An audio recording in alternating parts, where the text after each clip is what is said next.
السلام علیکم دوستو، آج ہم مفتی سلمان اظہری صاحب سے قبر کے بارے میں کچھ جانکاری لیں گے اور آپ لوگ سنیں، اچھا لگی تو سبسکرائب کریں چینل کو میرے۔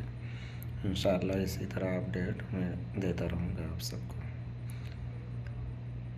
جیسے ہی تیسرا دن آتا ہے تمہاری قبر کی زندگی کا، جب 3 دن گزرتے ہیں تمہاری ناک کے ذریعے سے پیٹ کی چیزیں باہر آنے لگتی ہیں، ناک اور منہ سے نکلنے لگتی ہیں، اور 40 دن تو بہت دور کی بات ہے۔ جسموں کا خیال کرتے ہو؟ میں تمہیں بتاتا ہوں اس جسم کی حیثیت کیا ہے۔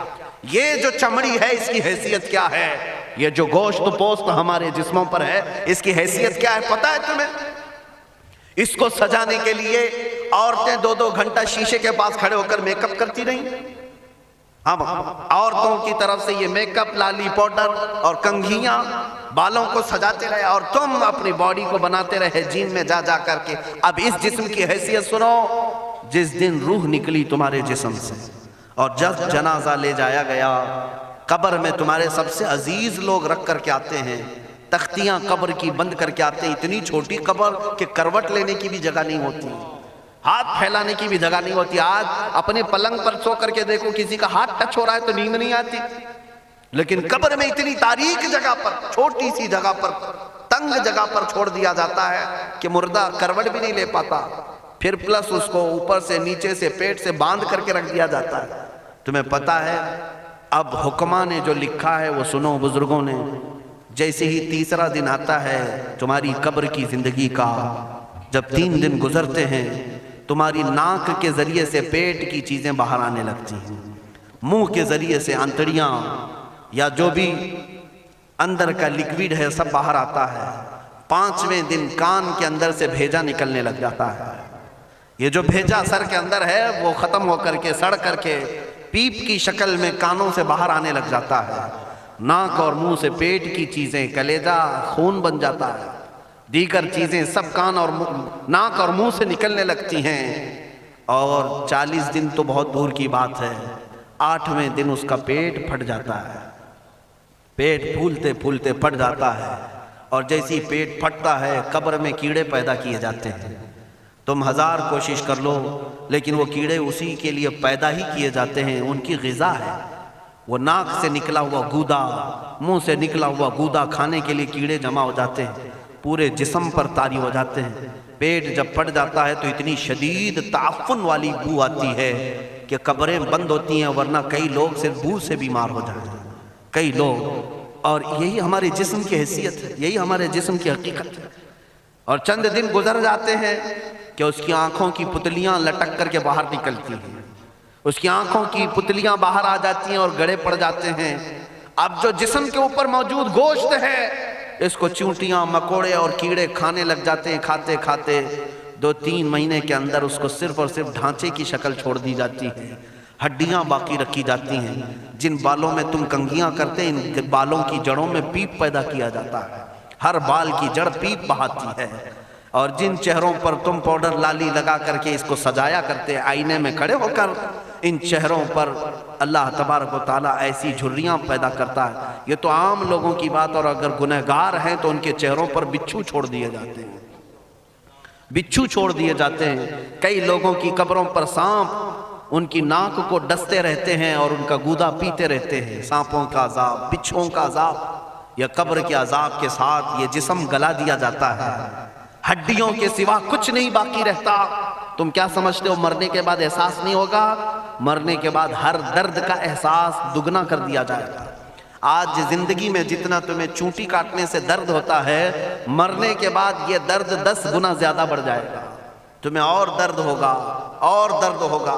یہی جسم جو کیڑوں کی غذا بن گیا، کفن ختم ہو گیا، ہمارے جسم میں پیٹ کا گودا باہر آ گیا، آنکھوں سے کانوں سے ساری چیزیں لیکویڈ ختم کر دی گئی، بھیجا کانوں سے بہہ کر کے نکل آیا، بچا کیا ہمارے پاس؟ جس جسم کو ہم سجاتے رہے، سنوارتے رہے، اس پر ہزاروں پیسے بہاتے رہے، یہ جسم 40 دن کے اندر کیڑوں کی غذا بن گیا، سب ختم ہو گیا۔ میرے عزیزو، ہر انسان کے جسم کے ساتھ قبر یہی کرتی ہے، قبر دباتی الگ ہے، کیڑوں کا عذاب الگ ہے، بچھوؤں کا عذاب الگ ہے، لیکن یہ سب کے لیے احکام نہیں۔ کچھ وہ بھی جنازے ہیں جب یہاں سے جاتے ہیں تو ہزاروں کی آنکھوں میں آنسو چھوڑ کر جاتے ہیں، ہزاروں کی دلوں کی دھڑکن بن کر کے جاتے ہیں۔ ان کے جنازے جب جاتے ہیں تو اللہ کے ملائکہ بھی، فرشتے بھی ان کے جنازے کو اٹھانے کے لیے زمین پر آتے ہیں۔ یہ کون لوگ ہیں؟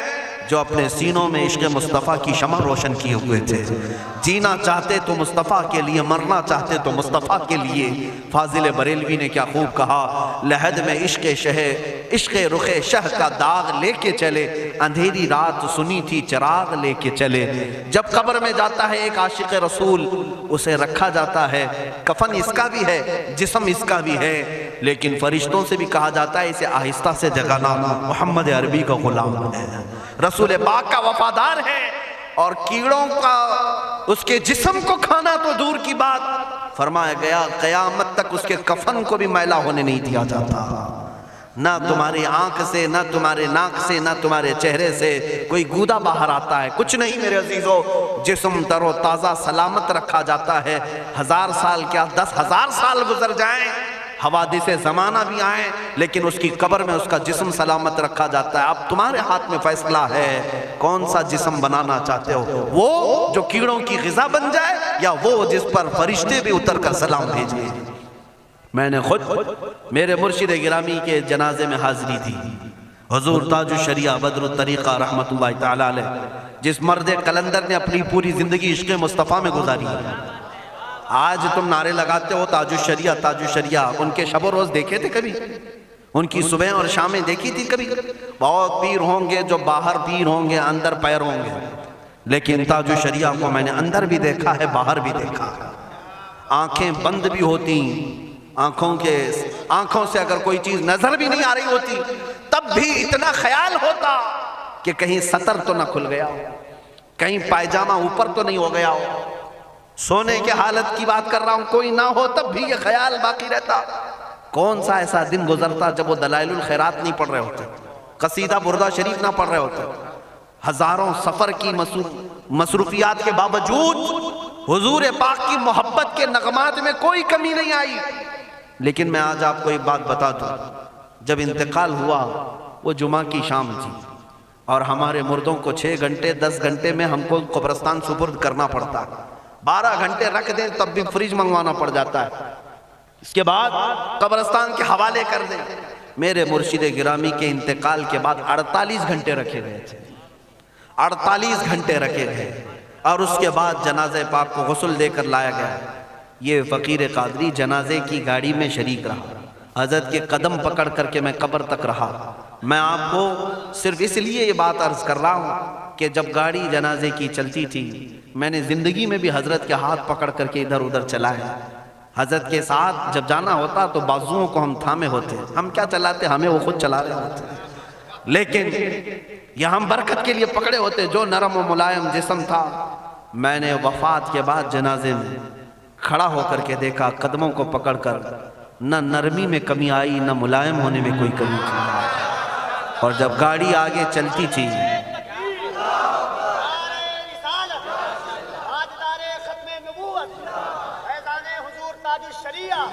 جب آپ گاڑی جنازہ جس پر رکھا ہوا تھا چلتی تھی، تو میرے عزیزو زندگی میں جس طرح جسم نرم ملائم تھا، میں نے دیکھا کہ گاڑی جب اس کے دھڑکے ہوتے تھے ادھر ادھر، تو پیٹ مبارک اور سینے مبارک ویسے ہی ہلتا تھا جیسے کسی زندے کا ہلتا۔ ہاتھ پر انگلی رکھے تو خون سرک جائے اور پھر اپنی جگہ پر آ جائے۔ یہ کوئی مبالغے کی بات نہیں کر رہا ہوں، یہ آنکھوں سے دیکھی ہوئی چیز ہے۔ اور قبر انور میں رکھنے کے بعد جب ان کے صاحبزادے اور داماد نکل کر کے آئے، تو تھوڑی دیر کے بعد ہم نے دیکھا کہ چہرہ خود بخود قبلے کی طرف تھا۔ ہم اپنے مردوں کو رکھواتے ہیں، لیکن اس عاشق رسول نے اپنا چہرہ پہلے سے قبلے کی طرف کر لیا۔ یہ کرامات کہیں یا زندگی کی حقیقت کہیں، حقیقی بات تو یہ ہے جو مصطفیٰ کی یاد میں جاتا ہے۔ اس نے کیا ہی خوب کہا شاعر کہ میرے جنازے پہ رونے والوں فریب میں ہو بغور دیکھو، میرے جنازے پہ رونے والوں فریب میں ہو بغور دیکھو، مرا نہیں ہو غم نبی میں لباس ہستی بدل گیا۔ ہاں، مرا نہیں ہو غم نبی میں لباس ہستی بدل گیا ہوں. ان عاشقوں کا حال یہی ہوتا ہے کہ یہ مر بھی جاتے ہیں، انتقال کر بھی جاتے ہیں، تو بس لباس بدلتا ہے لیکن زندگی پہلے سے اور بلند ہوتی ہے. عزیزان گرامی، تمہیں اسی بات پر میں لانا چاہتا ہوں. کون سی زندگی گزارنا چاہو گے؟ کون سی زندگی؟ یا عیاشوں کی، یا نچنیوں کی، یا مجرا کرنے والوں کی، ان ظالموں کی جو جہنم کی طرف تمہیں لے جانے کے لیے تیار بیٹھے ہیں؟ چند دنوں کی عیاشی ہے. تم گانے گا کر، اچھل کود کر کے اپنے نفس کو تو راضی کر سکتے ہو، لیکن رب ذوالجلال کی رضا کبھی نہیں لے سکتے. آج تم دنیا میں فلموں کی زندگی جی کر کے تھوڑی دیر کی خوشی تو حاصل کر سکتے ہو، لیکن قبر کی راحت کبھی نہیں لا سکتے، قبر کا سکون کبھی نہیں لا سکتے. قبر میں اگر سکون چاہیے تو صرف ہمارے سینوں کو ادھر حوالے کرنا ہوگا، مصطفیٰ کریم کے حوالے کرو. اب اپنی زندگی کو بدلنے کا وقت آ گیا. اے میرے عزیزو، ناموس رسالت کی حفاظت یہی ہے کہ حضور کے اخلاق کی پہلے حفاظت کی جائے، حضور کی سنتوں کی حفاظت کی جائے، حضور پاک کے نام پاک کی حفاظت کی جائے، ان کی تعلیمات، ان کے احادیث کی حفاظت کی جائے. جس طرح صحابہ کرام نے اپنی جانیں قربان کر کے حضور کی عزت کی حفاظت کی ہے، آج وقت آیا ہے ان ظالموں کی طرف نہ دیکھنا. یہ بھونک بھونک کر کے تمہیں جگا رہے ہیں، بیدار کر رہے ہیں.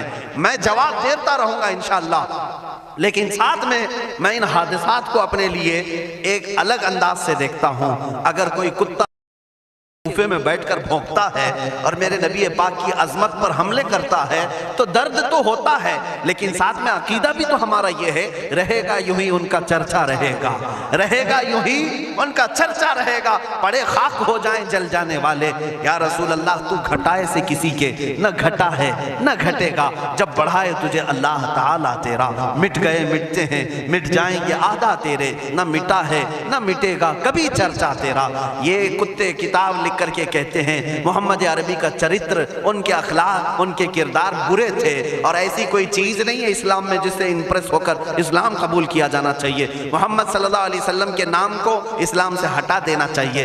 ان ظالموں کو میں جواب دینا چاہتا ہوں، اے مسلمانوں، یہ تمہیں جگانے کے لیے آ رہے ہیں، یہ تمہیں بیدار کرنا چاہ رہے ہیں. اب اٹھو اور یہ بتاؤ تم کہاں کہاں سے میرے نبی کو مٹاؤ گے، کہاں کہاں سے. ارے ہمارے گھروں میں بچوں کی ولادت بھی ہوتی ہے، کان میں اگر ہم اللہ کا نام لیتے ہیں تو ساتھ میں محمد کا بھی نام ہے. ہمارے بچے جس دن اس دنیا میں آتے ہیں، اذان ان کے کانوں میں دی جاتی ہے تو اللہ کے نام کے ساتھ محمد کا نام بھی آتا ہی ہے. ہماری اذانیں، ہمارے نماز کو بلانے والی آوازیں، تم کیا مٹا پاؤ گے محمد عربی کے نام کو؟ یہ ہزاروں نہیں کروڑوں اذانیں بار بار دن میں دے دے کر کے یہ بتاتی ہیں کہ تم واللہ محمد عربی صلی اللہ علیہ وسلم کا ذکر تم کبھی الگ نہیں کر سکو گے. ذکر خدا جو ان سے جدا چاہو نجدی ہو، واللہ ذکر حق نہیں کنجی سقر کی ہے. حضور پاک کا نام کہاں سے ہٹاؤ گے؟ اذانوں سے ہٹاؤ گے، اقامت سے ہٹاؤ گے، نمازوں سے ہٹاؤ گے. بلکہ اقبال نے کیا ہی خوب کہا تھا، دشت میں دامن کوہسار میں میدان میں ہے. کہاں ہے یہ نام؟ دشت میں دامن کوہسار میں میدان میں محمد ہے، بحر میں موج کی آغوش میں طوفان میں محمد ہے، چین کے شہر مراکش کے بیابان میں محمد ہے، اور پوشیدہ ہر مسلمان کے ایمان میں محمد ہے. میں نے یہ تبدیل کر کے اسی لیے پڑھا ہے کہ ہر جگہ محمد ہے. رسول پاک صلی اللہ علیہ وسلم کو تم کہاں سے ہٹاؤ گے؟ ہمارے کروڑوں کی زندگیاں اس نام پاک پر قربان، اس نام پاک پر قربان. ان ظالموں کو یہ بات بتا دینا، اس نام پاک پر اللہ نے نقطہ تک نہیں رکھا ہے.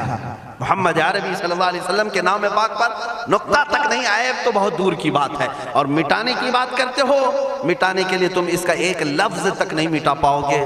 محمد عربی اس عظیم ہستی کا نام ہے جس کی جڑیں تحت الثری میں ہیں، جس کی شاخیں اوج ثریا پر ہیں. حضور پاک صلی اللہ علیہ وسلم کو اللہ نے رفعنا لک ذکرک کہہ کر کے بلند فرما دیا ہے. کسی کے گھٹانے سے حضور کا نام کبھی نہیں گھٹے گا.